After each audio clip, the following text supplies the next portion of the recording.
Everyone who remains oblivious of the truth about life in the world hereafter should know about the story of the business tycoon who founded the multinational biscuit company called Britannia.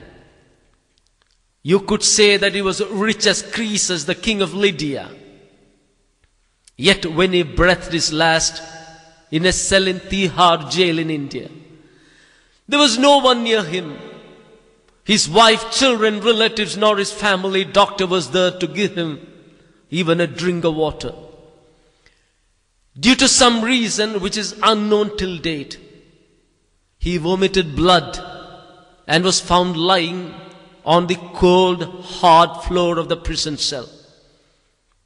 This incident, as well as the fate of the richest person in Russia, languishing in jail for years, should open the eyes of all who ignore the real purpose of this life and who live only for money and think that the sole aim and purpose of life is to accumulate wealth. The desire for amassing wealth stems mainly out of the craving to enjoy comforts and luxury and to gain recognition, power, influence and glamour. But we have to remember, immeasurable wealth will not always help us in this world. Many affluent people around us who can afford to buy the choicest and most delicious of foodstuffs, but due to many health problems, they have to refrain themselves from even tasting many delectable items. There are many who can afford to buy the most expensive cars available in the market, but are unable to travel because of physical infirmities. That is what the Prophet Muhammad sallallahu alaihi wasallam meant when he said, "Laysa al-ghina bi kathrati al-arli, walakin al-ghina ghina nafsi." The real prosperity is not wealth, but the happiness of mind.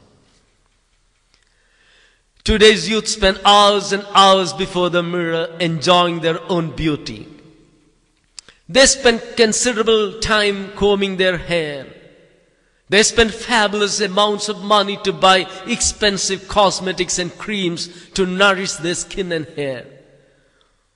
But the sharp, bending sickle of time hacks down and destroys all features of youth and beauty. The face gets disfigured by wrinkles. The hair turns gray. The cheeks becomes hollow. The skin loses its glow. And the eyes lose their twinkle. All efforts to prevent the process of aging become futile after a certain age. And once the body is placed in the grave, the mortal remains decomposed very quickly and are eaten by worms. Very soon in the place of beautiful eyes, only gaping holes remain. Chubby cheeks disintegrate to reveal the bones of the face. The skin, the flesh, and the entrails disappear, leaving only the skeleton behind. Before long, the bones too crumble and mingle with the dust in the grave. Everything in this world perishes. We have seen large ships getting rusted and big trees being eaten up by termites, ants, worms and beetles.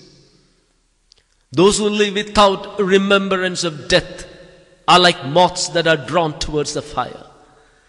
The Prophet Muhammad sallallahu alaihi wasallam has said that only those who live with constant remembrance of death will prepare for afterlife.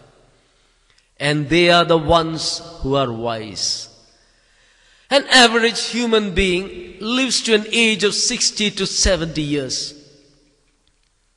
Every second, we are marching towards our grave, and our heartbeats are like the muffled beats of drums that accompany our steps towards the grave.